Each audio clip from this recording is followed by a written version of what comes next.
ప్రజాస్వామిక సార్వభౌమ గణతంత్ర రాజ్యాంగ భారతదేశం ఏర్పడిందని మంచిర్యాల జిల్లా కలెక్టర్ అన్నారు. మంచిర్యాల జిల్లా కేంద్రంలోని పెరేడ్ గ్రౌండ్ లో 76వ గణతంత్ర దినోత్సవాన్ని పురస్కరించుకుని జాతీయ జెండాని ఆవిష్కరించి పోలీసుల గౌరవ వందనం స్వీకరించారు. ఈ సందర్భంగా వారు మాట్లాడుతూ దేశానికి మూలాధారమైన రాజ్యాంగం అమల్లోకి వచ్చిన గణతంత్ర దినోత్సవం సందర్భంగా ప్రజలందరికీ మంచిర్యాల జిల్లా కలెక్టర్ కుమార్ దీపక్ శుభాకాంక్షలు తెలిపారు. స్వతంత్ర సమరయోధులు రాజ్యాంగ నిర్మాతల్ని స్మరిస్తూ సంవిధానాన్ని స్ఫూర్తిగా తీసుకుని ప్రభుత్వం ఏర్పడిన ఏడాది కాలంలోనే అనేక ప్రజాహిత కార్యక్రమాలు చేపట్టిందన్నారు. ముఖ్యంగా మహిళల సాధికారత కోసం వారికి ఉచిత బస్సు సౌకర్యం, 500 రూపాయలకే సిలిండర్, 200 యూనిట్ల వరకు ఉచిత విద్యుత్తు, ఆరోగ్యశ్రీ సహాయాన్ని 10 లక్షలకు పెంపు వంటి సంక్షేమ పథకాలతో పాటు ఉద్యోగాల భర్తీ వంటి అనేక కార్యక్రమాలు చేపట్టిందన్నారు. వీటికి తోడు మరెన్నో ప్రజాహిత కార్యక్రమాలు చేపడుతోందన్నారు. రాజ్యాంగ నిర్మాతల ఆకాంక్షలకి అనుగుణంగా అర్హులైన ప్రతి లబ్ధిదారుడికి పథకాల ప్రయోజనాలు అందాలన్నది తమ ప్రభుత్వ ఆకాంక్ష అని పేర్కొన్నారు. తెలంగాణ రాష్ట్ర అభివృద్ధిని ప్రపంచ పటంలో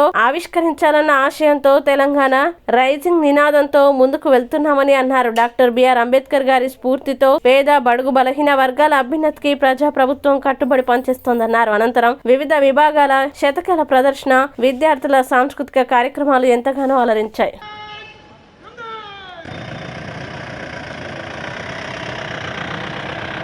పోలీస్ శాఖ అలాగే వీరందరికీ కూడా అద్భుత రీతిలో గౌరవ వందనానికి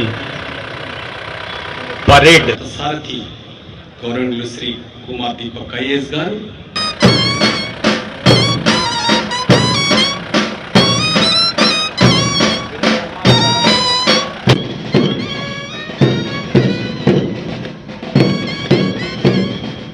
post platoon commander P Saritha WRSI CR head quarters Bellampalli గారు కవాతు నిర్వహిస్తూ విచ్చేస్తున్నారు.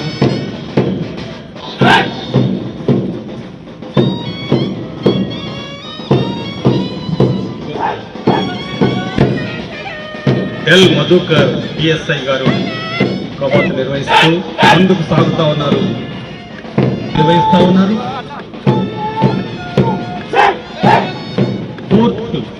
Home guard platoon commander Shri A Suresh గారు రైతంగా నేడు పండుగ క్యాంటీన్లో మీ 2024 నుండి డిసెంబర్ 543 కోట్ల రూపాయలు రుణమాఫీ జరిగింది. మహిళలకు ఆర్థిక చేయూత కార్మెల్ ఉన్నత పాఠశాల సమీపంలోని 255 కోట్ల రూపాయల భయంతో కారకట్ట నిర్మాణానికి 108 మంది రైతుల వద్ద నుండి 1,01,000 భారీ మధ్య తరహా చిన్న నీటి 35 కోట్ల రూపాయలు నేరుగా పశువులు, గొర్రెలు, మేకలు కొల్లకు స్థిరమైన ఆదాయం అభివృద్ధి సాధించడం కోసం జిల్లాలో 10,000 సర్వసత్తక సామ్యవాద లౌకిక గణతంత్ర దేశంగా నిలిపేందుకు ప్రధాన భూమి పోషించిన భారత్ రాజ్యాంగ ఏకరంగా ఆమోదించబడి అమలు వచ్చిన నేటి రోజు మనందరికీ పండుగ రోజు. దేశ స్వాతంత్ర కోసం వీరోచిన పోరాటం సాగించి ప్రాణత్యాగులు చేసిన అమరవీరులకు పోరాటం అందరికీ రాజ్యాంగ వృత్తులకు జోహార్లు అర్పిస్తున్నాను.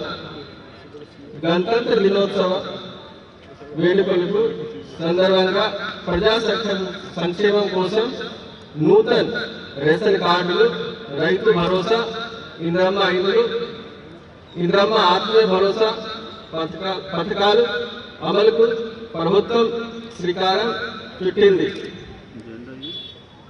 గ్రామ సభలు, వార్డు సభలు నిర్వహించి పారదర్శకంగా అర్హులు జాబితా రూపొందించి లబ్ధిదారులకు సంక్షేమ ఫలాలు అందించడం జరుగుతున్నాయి. మీ సేవా కేంద్రాలు కులగణన సర్వే ప్రజాపాలన కార్యక్రమంలో అందరి దరఖాస్తులను పరిశీలించి అర్హులు జాబితా రూపొందించి గ్రామ సభలు వార్డు సభలు చదివి వినిపించి జాబితాలో రావి వారు నుండి దరఖాస్తులు స్వీకరించడం జరుగుతుంది. ఈ పథకాలపై ప్రత్యేక దృష్టి సారిస్తూ ఈ ప్రక్రియను నిరంతరం కొనసాగించి అర్హత గల ప్రతి ఒక్కరికి భర్తీ చేయడం జరుగుతుంది. మహాలక్ష్మి పథకం జిల్లాలో ఆడపడుచులు, ట్రాన్స్జెండర్, ఆర్టీసీ బస్సులతో ఉచిత ప్రయాణ సౌకర్యాన్ని ప్రభుత్వం అమలు చేస్తుంది. మహిళా పైసా ఖర్చు లేకుండా రాష్ట్రంలో ఎక్కడి నుంచి ఎక్కడ